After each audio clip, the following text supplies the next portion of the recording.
Clean it again. Slowly. Maybe this time you'll remember how things are supposed to look. Victoria Hale's voice cut clean through the room, sharp as crystal against marble, and for a second, even the grandfather clock seemed to hesitate before ticking again. The late afternoon light spilling through 30-foot windows and laying long golden stripes across the polished floor where Margaret Whitmore stood, one hand resting lightly on the edge of a glass table as if steadying herself against something no one else could see. Her posture still dignified but smaller than it should have been in a house that once carried her laughter in every hallway. And just a few feet away, Ava Johnson stood with a folded linen cloth in her hands, her uniform crisp, her back straight, her presence quiet enough to be overlooked but not absent enough to miss anything.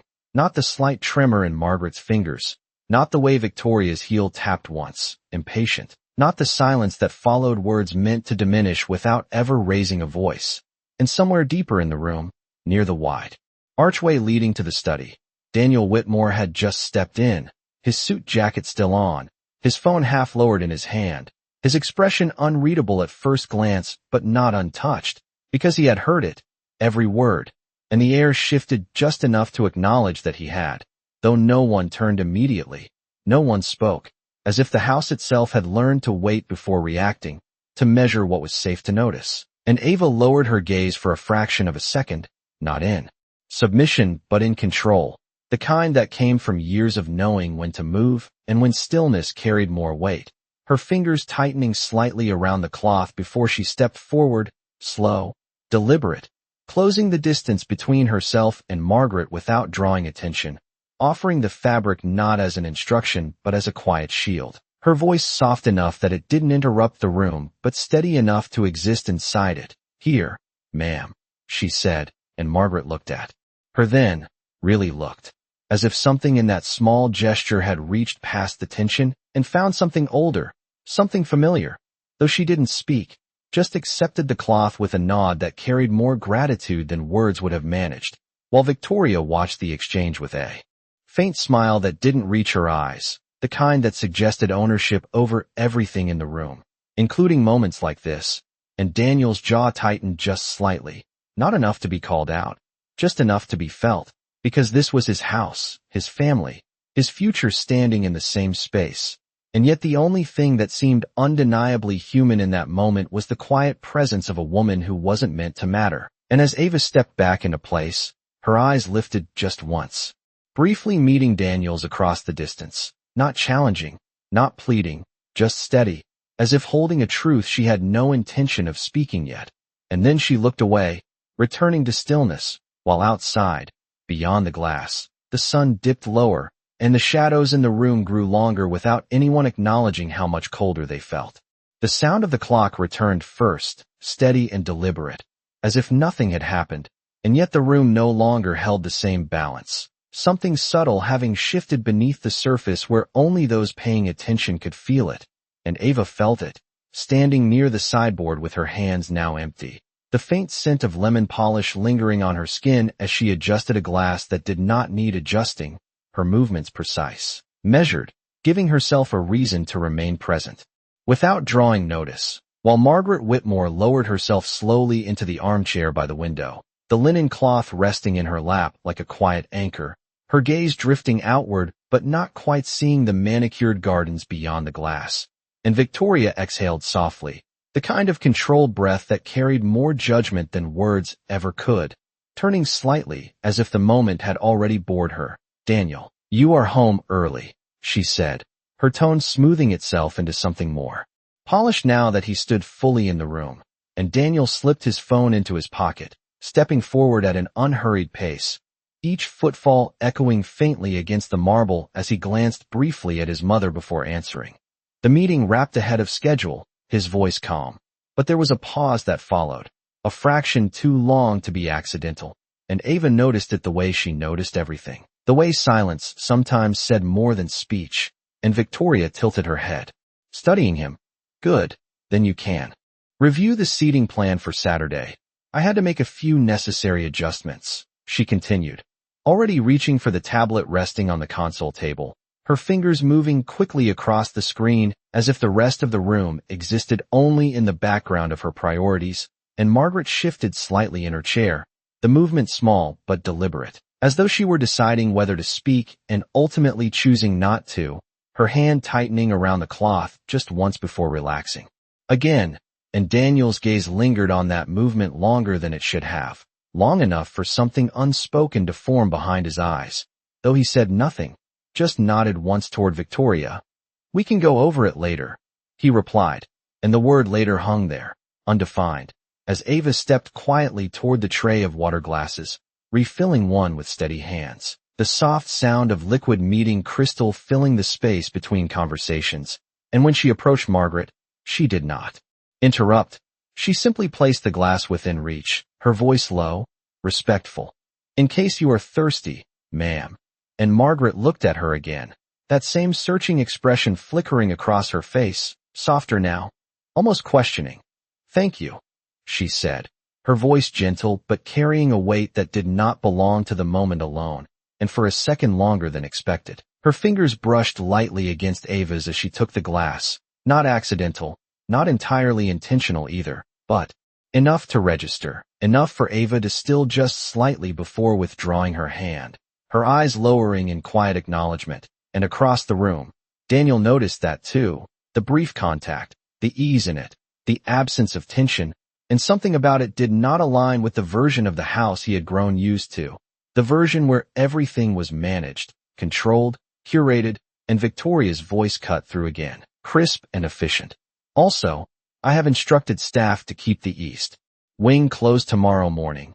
We will have guests touring that area," she said without looking up, and Ava's posture shifted almost imperceptibly at the word instructed, her shoulders tightening for just a second before settling again, because instructions in this house rarely came without expectations attached, and Daniel turned slightly toward her then, his eyes resting on her for a moment longer than before, not with authority.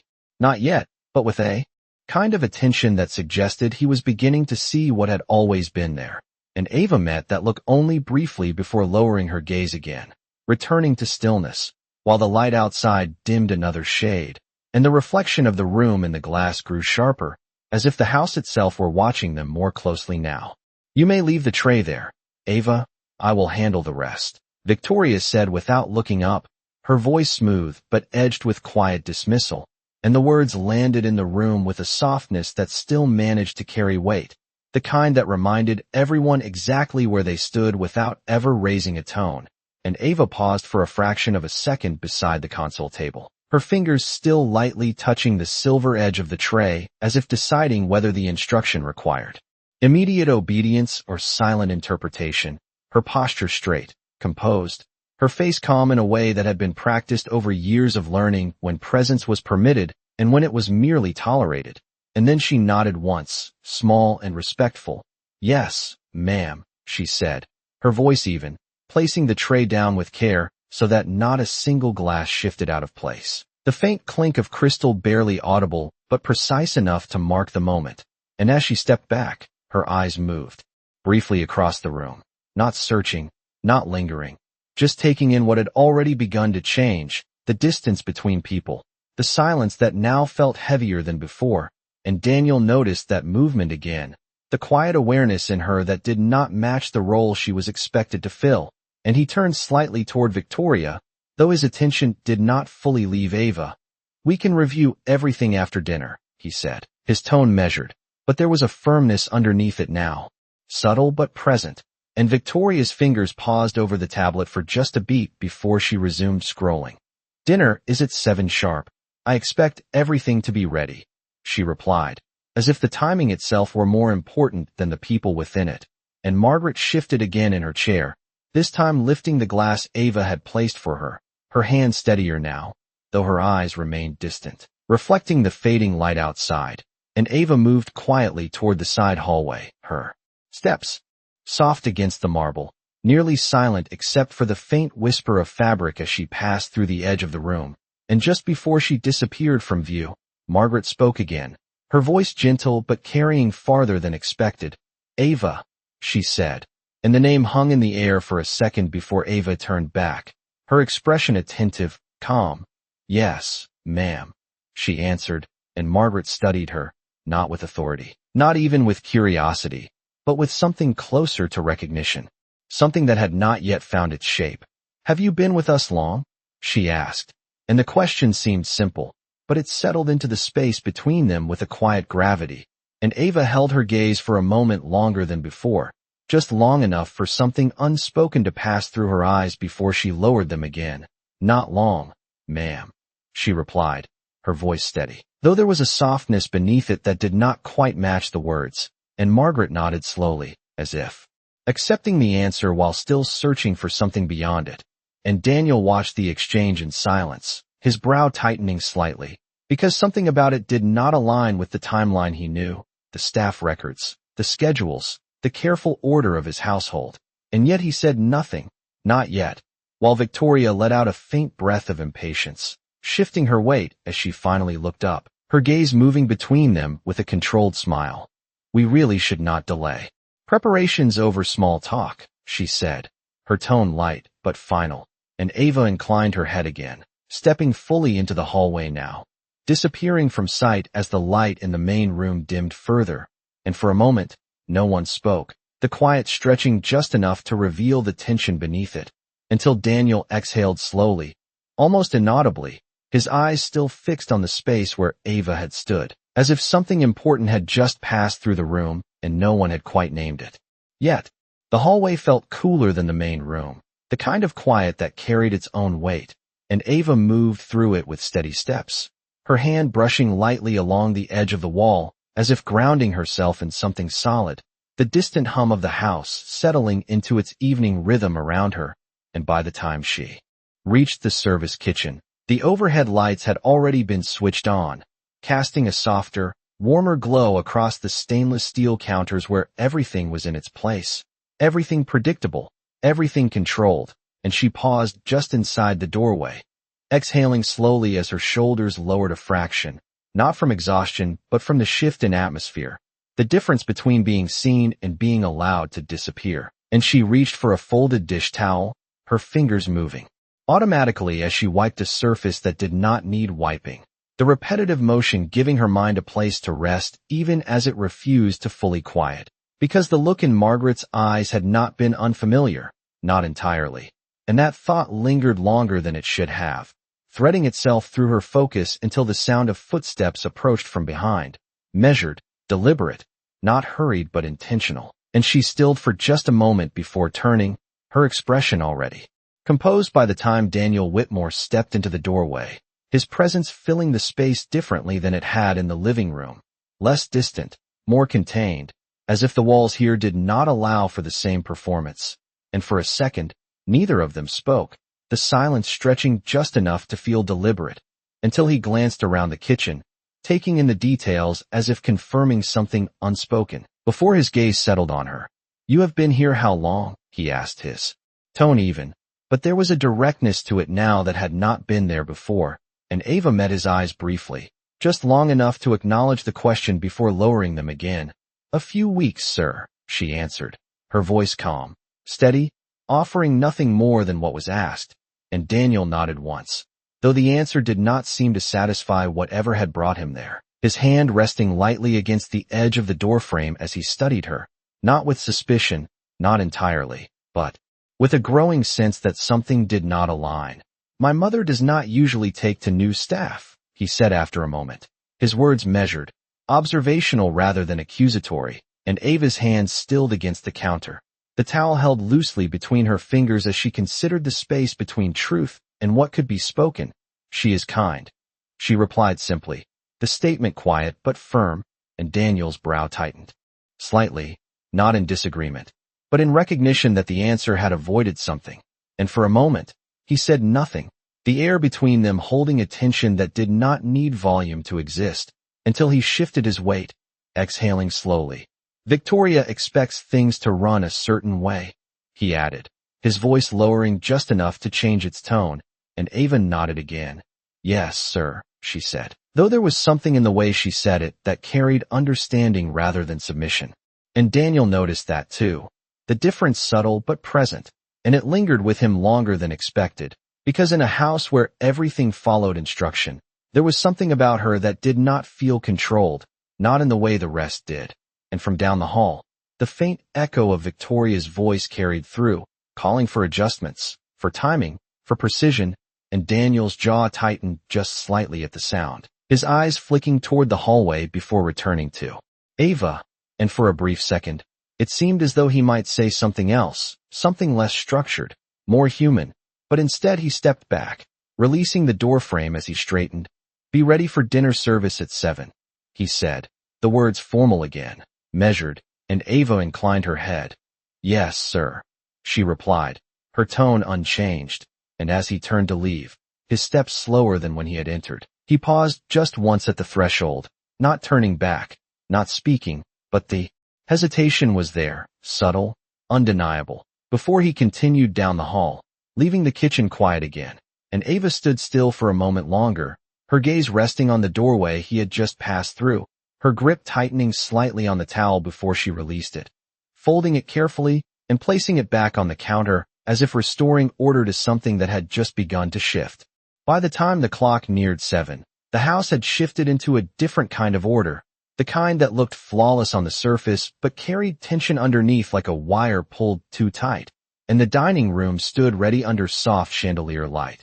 The long oak table set with exact precision, every fork aligned, every glass polished until it caught the glow just right, and Ava moved along the edge of it with quiet efficiency, adjusting a napkin by less than an inch, straightening a chair that did not appear out of place, her movements controlled, practiced, yet her mind was not fully in the room, because something from earlier had followed her here, something unresolved, and she felt it again when she heard Margaret's footsteps approaching slowly from the hallway, lighter than they should have been in a house that large, and Ava turned just slightly, enough to see her enter, her posture composed but her pace careful, and without drawing attention. Ava stepped closer to the chair at the head of the table, pulling it back gently, her voice low. "Right here, ma'am," she said, and Margaret gave a small nod, her hand resting briefly on the back of the chair before sitting, her eyes lifting to meet Ava's again, and there was that same flicker, that same quiet searching that had not yet found its answer.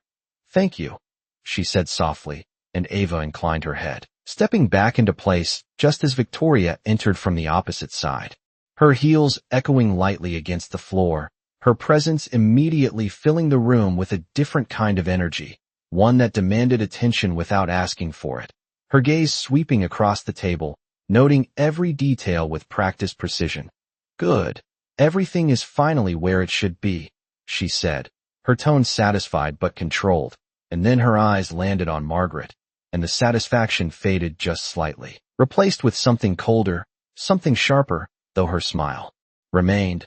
"I trust you are feeling better," she added, the words polite but carrying an edge that did not belong in concern, and Margaret simply nodded, her hands folding neatly in her lap, choosing silence over response, and Daniel entered moments later, his presence quieter than before but heavier, as if the day had settled into him in ways he had not yet sorted through, and he took his seat across from his mother, his eyes flicking toward her briefly before shifting to Victoria, who had already begun outlining the evening's schedule, her voice steady, efficient, filling the room with plans and expectations, while Ava moved in the background, pouring water, placing dishes, her presence seamless, nearly invisible, yet never absent, and as she passed behind Margaret's chair, she noticed the slight tension in her shoulders, the way her fingers pressed lightly against the edge of the table as if grounding herself, and Ava slowed just enough to place her hand gently near Margaret's,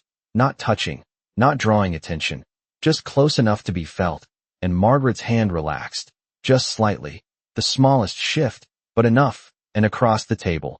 Daniel saw that too, the subtle change, the way his mother's posture softened for the briefest moment, and his gaze lingered there, longer than it should have, before lifting toward Ava, who had already moved on, her expression composed, her steps quiet, as if nothing had happened at all, and Victoria's voice continued, uninterrupted, discussing arrangements, expectations, control, and yet beneath it all, something had already begun to slip, something small but undeniable, like a thread pulled loose from a perfect seam, and though no one named it, the room felt it, the difference between control and care, between presence and performance.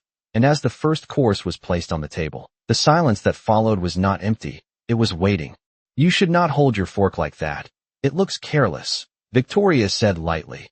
Though the comment landed with precision, her eyes fixed on Margaret's hand as if correcting a detail on a display rather than addressing a person, and the room did not stop, but it tightened, just slightly, the kind of shift that could only be felt by those paying attention, and Margaret's fingers adjusted almost instinctively, her posture straightening a fraction as she offered a small nod.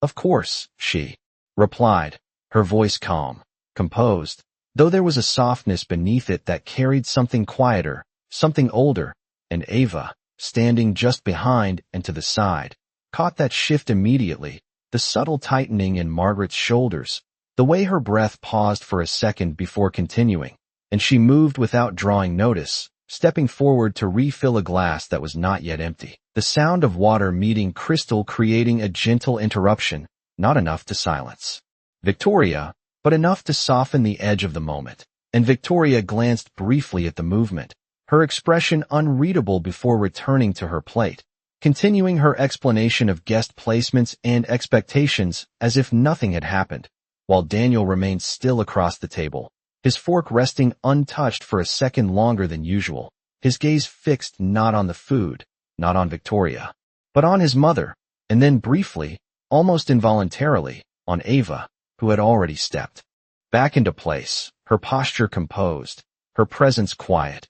And yet something in that quiet did not feel small, and the conversation continued, flowing around them in measured tones, until Margaret reached for her glass again, her hand brushing lightly against the edge of the table, and for a brief second, it slipped, not enough to fall, not enough to break, but enough to reveal the tremor she had been holding back. And Ava was there before the moment could grow, her hand steadying the base of the glass without touching Margaret directly, her voice low, barely above a whisper.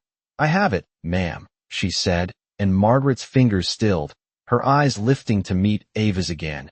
And this time, there was no searching, no uncertainty, just a quiet recognition of being seen, truly seen, and she nodded once, releasing the glass as Ava adjusted it into place. And across the table, Daniel's expression shifted, subtle but undeniable, his jaw tightening slightly as he watched the exchange, the ease in Ava's movement, the absence of hesitation, and something about it did not fit the structure he had accepted for so long. The hierarchy, the roles, the unspoken rules that governed every interaction in this house. And Victoria's voice cut through again, sharper now, though still controlled. "We do not need interruptions during dinner service," she said, her eyes flicking toward Ava for just a moment, not raising her voice, not needing to, and Ava inclined her head. "Of course, ma'am," she replied, stepping back, her tone unchanged.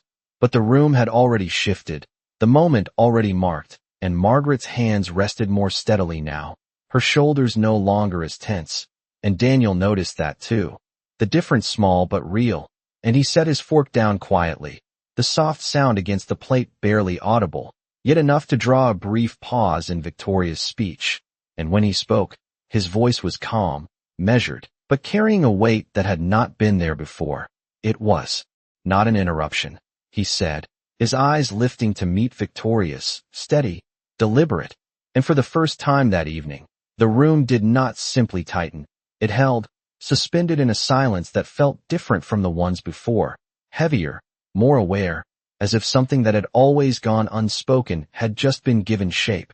And Ava stood still at the edge of the room, her gaze lowered, her presence quiet, but her breath slowed just slightly, as if she, too, felt the shift that had just begun.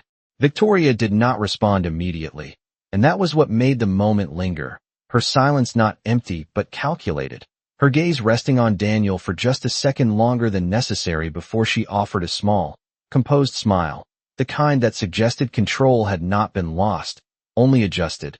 "Of course," she said smoothly, her tone light but precise. "I simply prefer things to remain orderly." And with that, she returned her attention to her plate, as if the exchange had already been resolved. But the room did not fully relax. Something still held in the air, thin but unbroken, and Margaret lowered her gaze to her meal, her movements slower now, more careful, though her hands no longer trembled the way they had before, and Ava remained at her place along the wall, her posture steady, her eyes lowered, yet her awareness stretched across the table, catching every shift in tone, every pause between words. And Daniel leaned back slightly in his chair, his hand resting near his glass. Untouched, his attention no longer divided, no longer drifting, but fixed, as if something inside him had begun to align in a way it had not before, and the conversation resumed, though it felt different now. Thinner, less certain, Victoria's voice still guiding it, still outlining plans and expectations, but Daniel did not respond in the same way. His answers shorter, his tone quieter, his focus elsewhere. And at one point, as Victoria detailed the guest list for the upcoming event, she paused. Just briefly, glancing toward Ava with a measured look.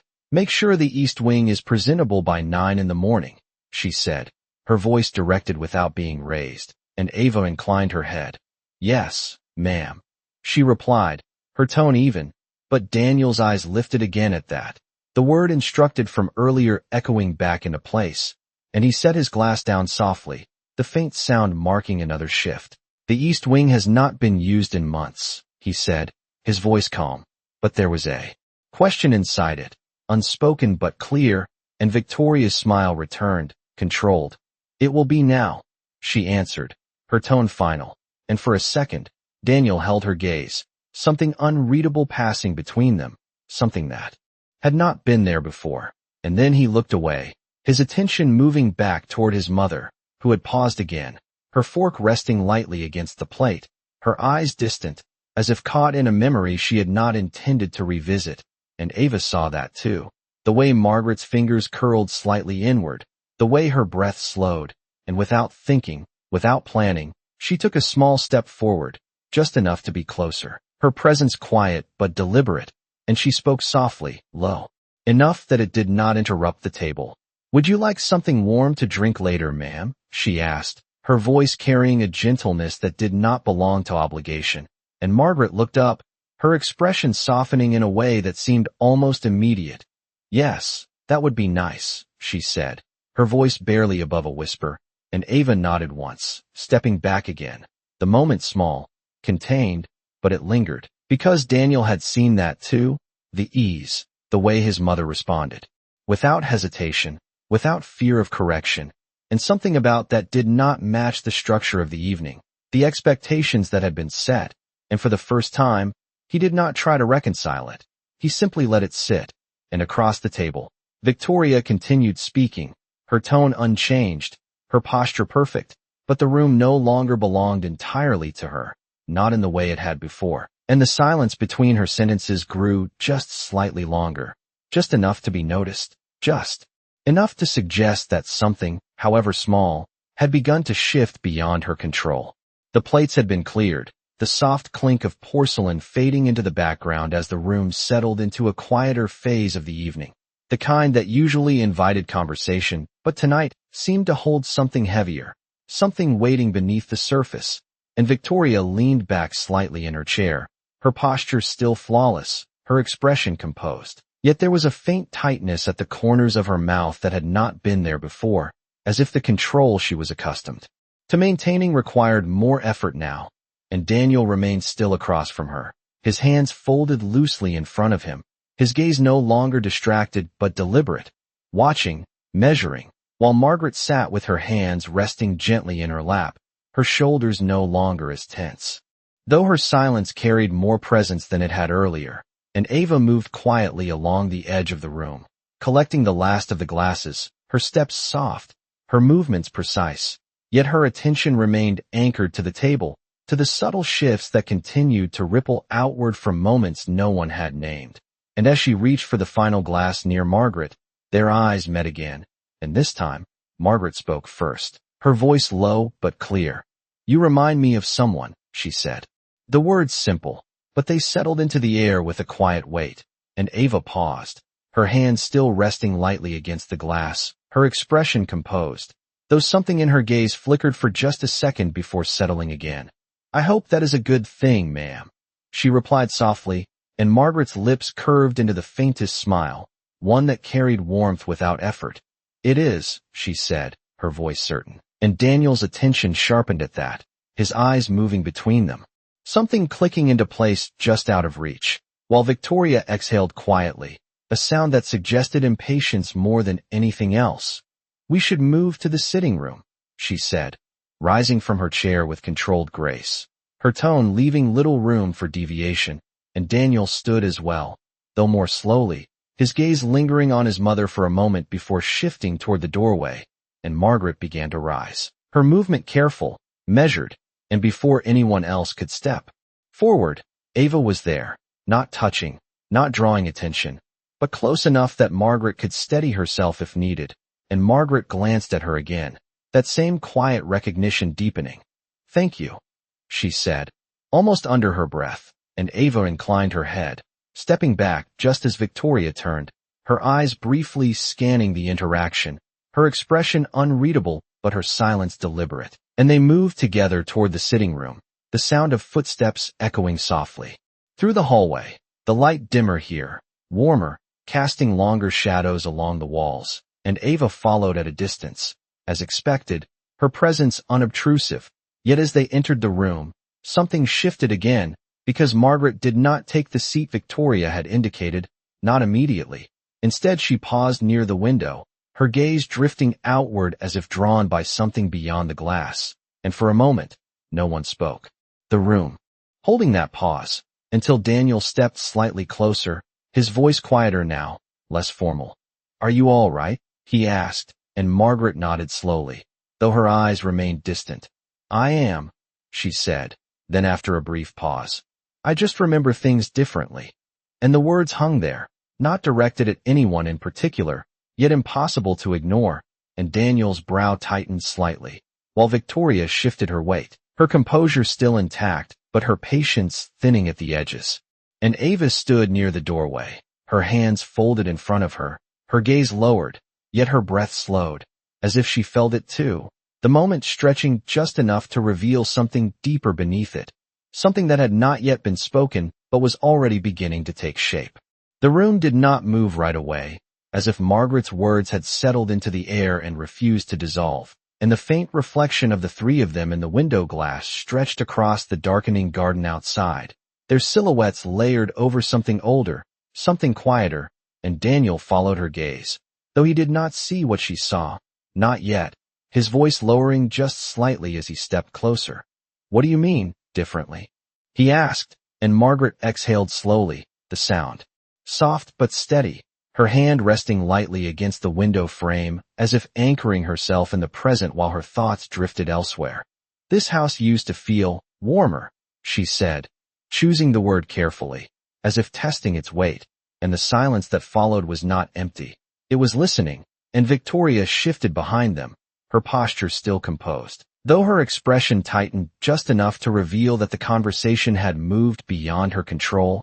"Homes change," she said, smoothly, stepping forward just enough to re-enter the center of the room, her tone measured. "That is part of growth." And Margaret nodded once, though her eyes did not leave the window. "Perhaps," she replied, but the word carried uncertainty rather than agreement, and Ava remained near the doorway, her presence quiet, her hands folded, yet her attention fixed, because something in Margaret's voice felt familiar in a way that reached deeper than memory, and Daniel turned slightly, his gaze shifting between the two women, something unsettled moving beneath his calm exterior. "It is still your home," he said, his voice steady, though there was a question inside it now, one he had not yet formed fully, and Margaret finally looked at him, her expression softening, though there was a distance in her eyes that had not been there before. "Is it?" she asked gently, not challenging, not accusing, simply asking, and the question lingered longer than it should have, stretching across the space between them until even the faint ticking of the clock in the hallway seemed louder, and Victoria stepped in again, her voice light but firm. "Of course. It is," she said, her smile returning, controlled, practiced. "Everything here has been arranged with care," and Ava's fingers tightened slightly where they rested against each other, the word arranged settling differently in her chest, and Margaret's gaze drifted again, this time not to the window, but across the room, landing briefly on Ava, and for a moment, The distance in her expression softened, replaced with something closer to clarity. Care is not the same as control, she said quietly. The words barely above a whisper, yet they carried through the room with a weight that could not be ignored, and Daniel's breath caught, just slightly, the distinction landing somewhere deeper than he expected, while Victoria's smile held, though it no longer reached her eyes.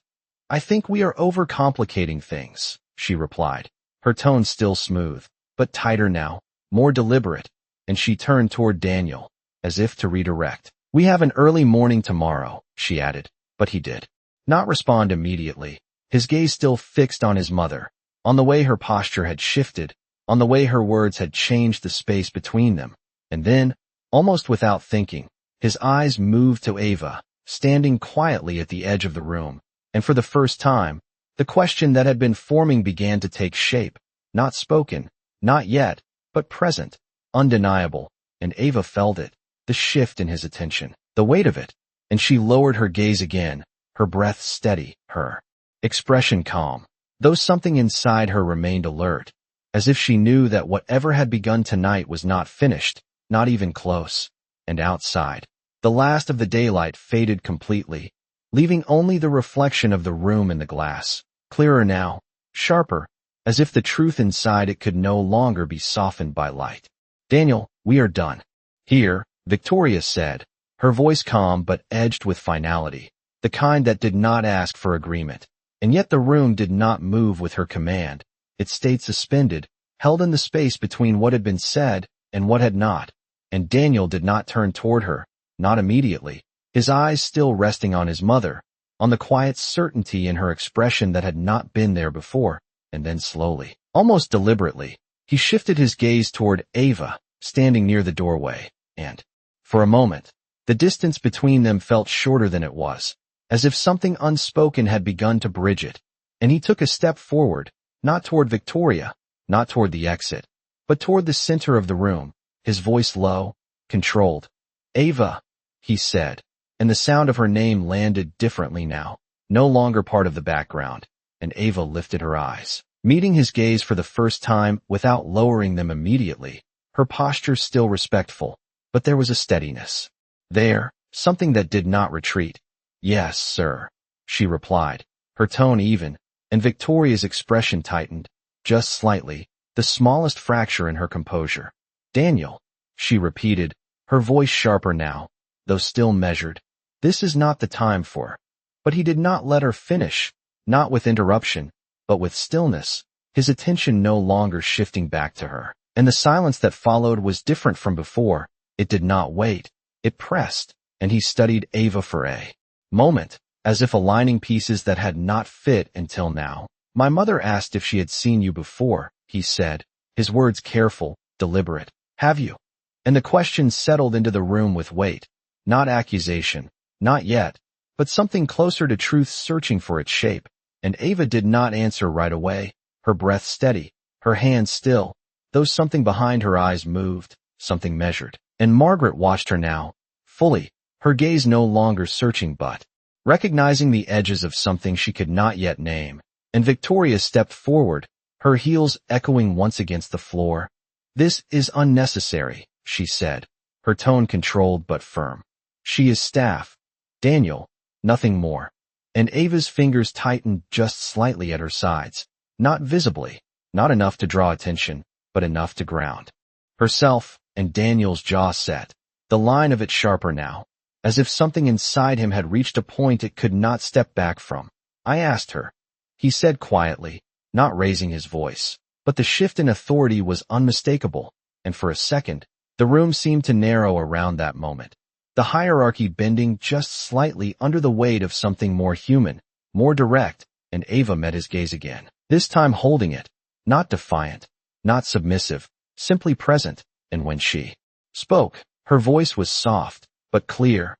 Yes, sir, she said, and Margaret's breath caught, just slightly, her hand lifting from her side as if reaching towards something she could almost grasp, and Daniel's eyes did not leave Ava's. Where? He asked. The word simple, but it carried everything that had built up to this point, and Ava hesitated, not out of fear, but out of choice, her gaze shifting briefly to Margaret. then back to Daniel. And the silence stretched, the kind that did not break easily, until finally she spoke again, quieter this time, but no less steady. A long time ago, she said, and the answer did not resolve anything. It deepened it. And in that moment, the room changed, not loudly, not dramatically, but in a way that could not be undone, as if something that had been hidden beneath layers of control and expectation had just stepped into the light, and no one, not even Victoria, could push it back into silence. The silence after her answer did not fade. It deepened, settling into the room like something that had been waiting far longer than anyone realized. And Margaret's hand lifted slightly, hovering in the air as if reaching toward a memory just beyond her grasp, her eyes fixed on Ava now, not with confusion, but with a growing certainty that felt both fragile and undeniable. A long time ago, she repeated softly, the words almost to herself, and Daniel stood still, his posture no longer formal, no longer distant, his attention fully anchored in the space between the two women, as if the rest of the room had fallen away, and Victoria stepped forward again, her composure tightening into something sharper, something more controlled. This is unnecessary, she said, her voice calm but firm, though the effort behind it was no longer hidden. We are discussing vague memories with staff. This is not productive. And Ava's gaze lowered briefly, not in retreat, but in restraint, her breath steady, her hands still at her sides. And Daniel did not turn toward Victoria this time, not even slightly. Let her finish, he said quietly, and the shift in his tone carried more weight than any raised voice could have, and Victoria paused, her lips pressing together for a fraction of a second before she stepped back, not conceding, but recalibrating, and Margaret took a small step forward, closer to Ava now, her movements careful but deliberate, her eyes searching Ava's face with a focus that cut through everything else. Were you at the hospital? She asked, her voice trembling just slightly, not with fear, but with the weight of recognition forming, and Ava looked up then, fully, meeting her gaze without hesitation, and for the first time, the distance she had maintained all evening seemed to narrow, not gone, but no longer necessary in the same way. Yes, ma'am, she answered softly, and Margaret's breath caught, her hand rising to her chest as if something inside her had shifted suddenly into place. The night I fell ill, she said, more certain now, the pieces aligning. There was someone. You stayed. And Ava's expression softened, just slightly, the memory passing through her eyes like a quiet echo. You were alone, she said gently, not correcting, not interrupting, just adding what had been left unsaid, and Daniel's brow tightened, his gaze moving between them as the meaning of their words began to settle into something real, something undeniable. You worked there? He asked, his voice lower now, more personal, and Ava nodded once. I volunteered, she replied, her tone steady. Night shifts, and Margaret's hand trembled again, though this time not from uncertainty, but from the weight of understanding. You sat with me, she said, her voice barely above a whisper, and Ava inclined her head. You did not like the silence, she said, a faint warmth touching her voice, and Margaret let out a soft breath, something between a laugh and a release, her eyes glistening not with tears, but with something deeper, something like relief. You talked about small things, she said, searching for the memory. The weather, the radio, the sound of the machines, you made it feel less empty. And Ava's gaze lowered briefly, her hands folding together now. You made it easy to stay, she replied, and the room held that moment, not tense, not sharp, but full, and Daniel stepped back slightly, as if the weight of what he was witnessing required space to settle, his understanding shifting, expanding, and across from them. Victoria stood still, her expression composed but distant now, as if the narrative she had controlled was no longer hers to shape. And in the quiet that followed, something had changed, not loudly, not dramatically, but in a way that could not be undone, because for the first time that evening, the truth had not been arranged, it had simply been remembered. No one spoke for several seconds, not because there was nothing left to say, but because what had just surfaced did not belong to the usual rhythm of this house. It did not fit into schedules or arrangements or carefully measured conversations. It simply existed, undeniable, and Daniel let out a slow breath, his gaze shifting from his mother to Ava again, seeing her now not as part of the background, not as someone assigned to a role, but as someone who had once stood in a place where no one else had. And he straightened slightly, the movement subtle but decisive. "You were there when I was not," he said, his voice low, not accusatory, but weighted with something closer to realization, and Ava did not look away, her expression calm. "You were not expected to be," she replied gently, not offering defense, not offering explanation, just stating what had been true at the time. And that truth settled differently in the room, because it did not assign blame, it revealed absence, and Margaret stepped closer, her hand lifting again, this time not hesitating as it rested lightly over Ava's, the contact soft but certain. "You stayed with me," she said, her voice steadier now, grounded in something real, and Ava inclined her head slightly, her posture still respectful, though there was no distance in the moment anymore. "You needed someone," she answered, and Daniel's jaw tightened just enough to register, not from anger, but from something more complicated, something that had been quietly forming all evening. And across the room, Victoria exhaled, the sound controlled but no longer neutral. "This is sentimental," she said, her tone precise, though it carried a sharper edge now. "We are assigning significance to something that was incidental." And the word incidental landed differently than the others, because it attempted to reduce what had just been made visible. And for the first time, Daniel turned fully toward her, his expression composed, but his gaze steady in a way that did not invite dismissal. "It was not incidental to her," he said, his voice quiet, but firm, and the room held again, not tense, not fragile, but grounded in something that no longer shifted with convenience. And Victoria's lips parted slightly, as if preparing to respond, but she did not immediately, because the balance had changed, and Margaret's hand remained over Ava's, not tightly, not possessively, just present, a quiet acknowledgement of something that had existed long before this evening. And Ava did not pull away, though her fingers remained still beneath Margaret's touch, her eyes lowered slightly, her breath even, as if she understood the weight of the moment without needing to claim it. And Daniel took a step closer, the distance between them narrowing not in authority, but in recognition. "Why did you not say anything?" he asked, the question soft, not demanding, but real. And Ava paused, just briefly, her gaze lifting to meet his, steady, unguarded. "Because it was not something to be used," she said, and the simplicity of the answer settled deeper than anything else had that night, because it carried no expectation, no request, no claim, and Margaret's fingers tightened, just slightly over Ava's hand, not in urgency, but in understanding, and the room, for the first time, felt different in a way that did not depend on control or structure, but on something quieter, something more human. And as the silence returned, it was no longer waiting, it was holding what had finally been seen. The room did not return to what it had been, not after that, not after something so simple had shifted everything beneath it.